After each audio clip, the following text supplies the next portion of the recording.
So, interesado ka mag-start ng bodybuilding pero hindi mo alam kung paano. So, alam mo bang hindi mo naman kailangan ng gym, supplements, proper nutrition, the best workout, the best fitness program para makapag-build ng muscle. Yung kailangan mo naman is of course, yung mismong exercise.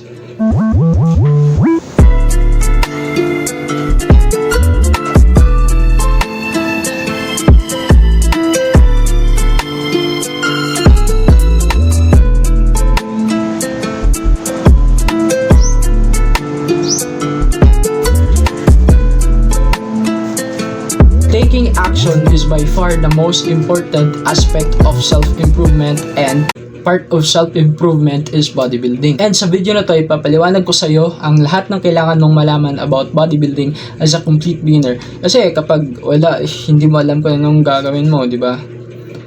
Anong gagawin mo? Okay, so, quick backstory. Nag-umpisa ako bodybuilding mga 2020 to 2021. So, mga end ng pandemic yun.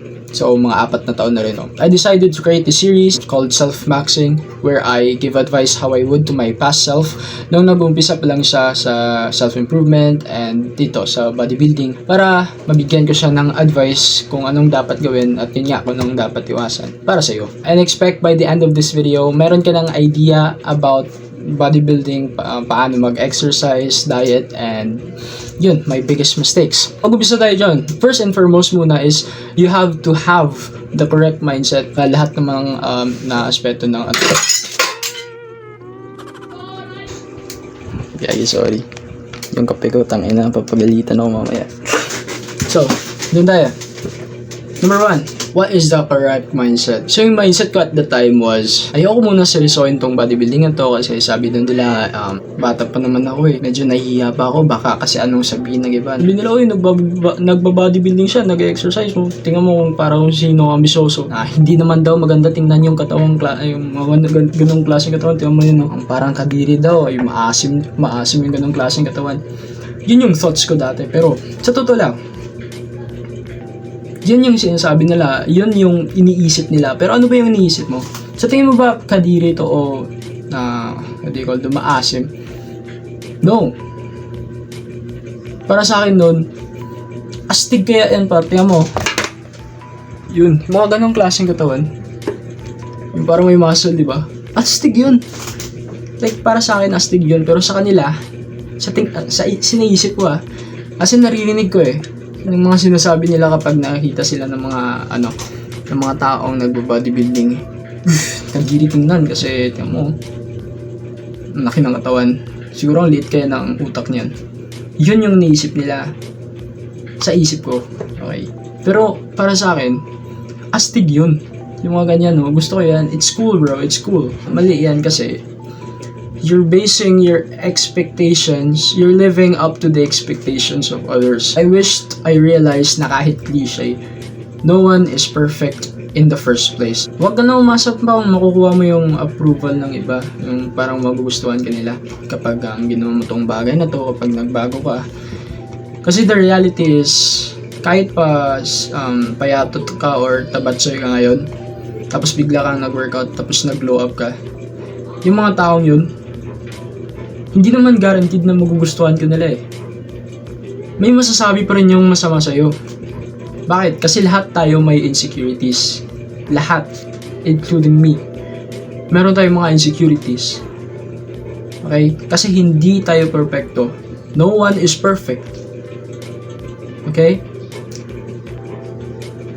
Saka kapag iniisip mo palagi yung insecurities ng iba, pinoproject mo lang yung sino ka talaga sa ibang tao.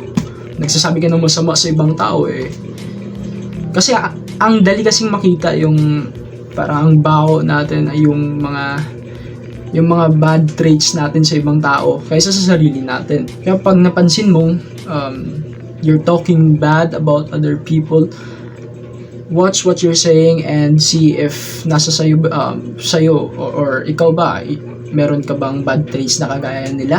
So know that yung mga taong nag-judge sa'yo, kapag sakaling totoo nga may nag-judge sa'yo na nag-workout ka, they're just fucking insecure. Hindi nila nare-realize na hindi sila perfecto, but you yourself have to realize na hindi ka perfect. And you have to be excited because of that fact, because kapag hindi ka perfecto, there's always room for improvement. You're setting yourself up to a higher standard. You realize your weakness. When you realize your weakness now, may opportunity ka na mag-improve kasi alam mo yung saan kapag may kulang, di ba? Hindi yan para makuha yung respeto ng iba. So, wag mo tong gawin yung pag-workout na to para ayun nga, makuha mo yung attention ng crush mo or something, yung respeto ng iba. Okay, it's part of that, why you do that, honestly. Of course, wag natin i-deny yun. Kasi part naman talaga yun ng reason natin mag-bodybuilding is because we need to look good. Okay, why? Yun nga, we look good, the world will treat us better. Just doing our best with our situation. So ngayon, di ba? Sa school, kunyari sa uniform mo, sinusot mo yung uniform mo.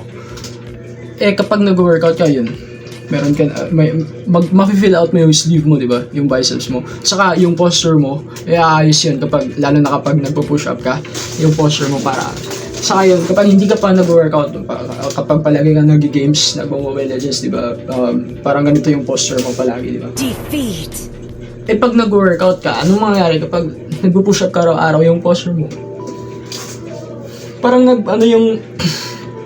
yung katawan mo ba, parang nagsistraight siya.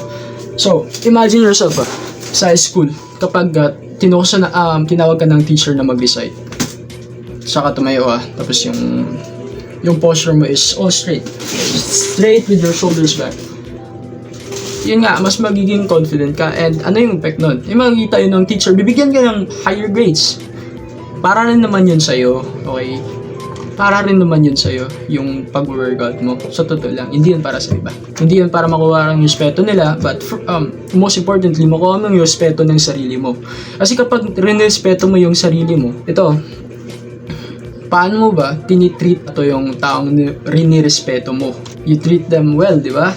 Kapag rin-respeto mo yung sarili mo, you treat yourself well. You realize that you deserve better. That you want is what is best para sa'yo. And lahat yun nag-uumpisa kapag you realize that no one is perfect. You're not perfect. Pero wag mo tong sana i-take na justification na para maging komportable na lang, parang yun, magpakampante kasi nga no one is perfect, di ba?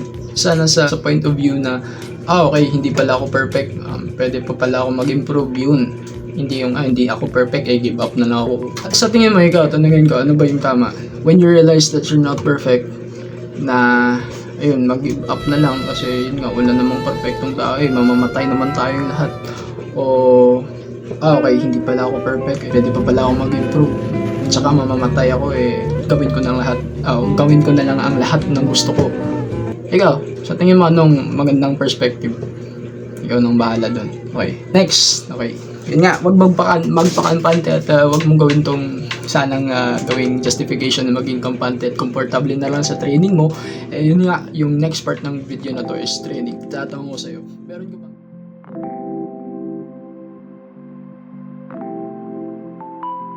Like this video, consider giving it a thumbs up and subscribe, hit the notification bell. Sana tulungan, samahan mo ako sa self-improvement journey na to.